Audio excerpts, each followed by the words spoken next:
Hello friends, flavour स्टेजरमध्ये आपलं सर्वांचं अगदी मनापासून स्वागत. आजच्या भागामध्ये आपण तिलापिया किंवा चिलापी या माशाची कढी कशी करायची ते बघणार आहोत. या माशाची शेती केली जाते, त्यामुळे पावसाच्या दिवसात मच्छीमारी बंद असताना हे मासे भरपूर प्रमाणात उपलब्ध होतात. खाडीमध्ये मिळणारा काळुंद्रे हा एक मासा पण सेम असाच दिसतो, फक्त तो जास्त डार्क असतो, म्हणजे काळपट असतो आणि थोडासा गोलसर असतो. आता हे मासे स्वच्छ धुवून घ्यायचे आहेत आणि साफ करायचे आहेत. त्याच्यावरचे खवले, त्याचं तोंड आणि पर, शेपटी हे सर्व भाग काढून टाकायचे आहेत. इथे मी भाजण्यासाठी मासे मोठे तसेच ठेवलेले आहेत आणि कढीसाठी त्याचे छोटे तुकडे केलेले आहेत. हे असे सर्व व्यवस्थित क्लीन झाल्यानंतर मग आपण ते मिठाला लावून ठेवायचे आहेत.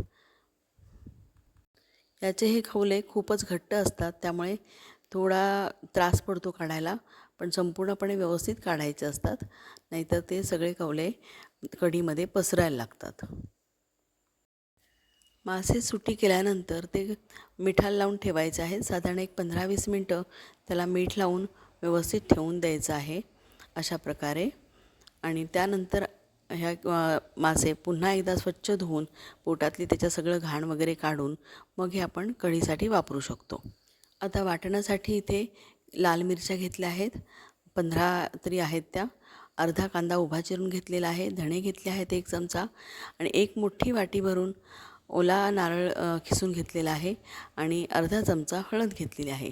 हे सर्व आपल्याला एकत्र वाटून घ्यायचं आहे आणि चिंच जी घेतलेली आहे ती आपण याच्यामध्ये नंतर घालणार आहोत, जेणेकरून ते वाटप अगदी बारीक व्हावं, ह्यासाठी चिंच नंतर घातली जाते.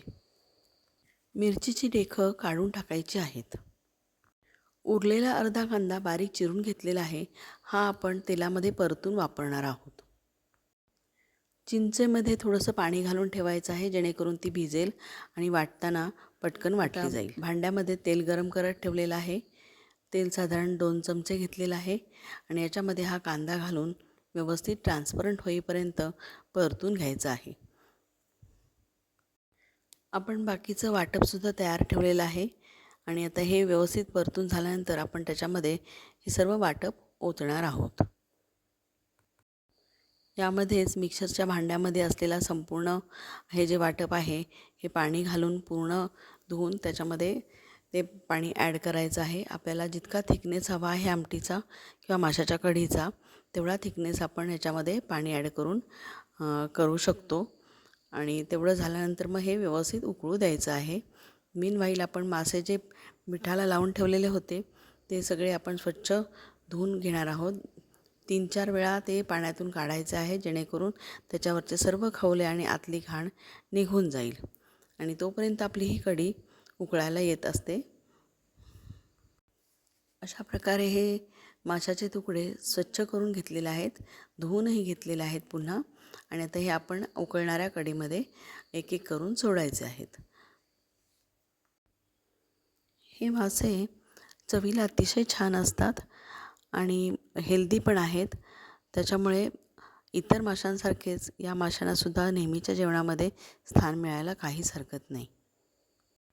आता हे माशांचे तुकडे घातल्यानंतर कढी पुन्हा एक 5 मिनटं तरी उकळू द्यायची आहे. मासे शिजायला वेळ लागत नाही, त्यामुळे खूप वेळ उकळत बसायची गरज नाही आहे. सर्वात शेवटी याच्यामध्ये आपल्या चवीप्रमाणे मीठ ॲड करायचं आहे. एकदा चव चाखून बघायची आहे. जर काही कमी वाटत असेल तिखट वगैरे तर मिरची पावडर ॲड करू शकता किंवा हिरवी मिरची उभट चिरून अशी पण याच्यामध्ये घालू शकता. तर ही तिलापिया फिश करी तयार आहे. करून बघा आणि कमेंटमध्ये सांगा.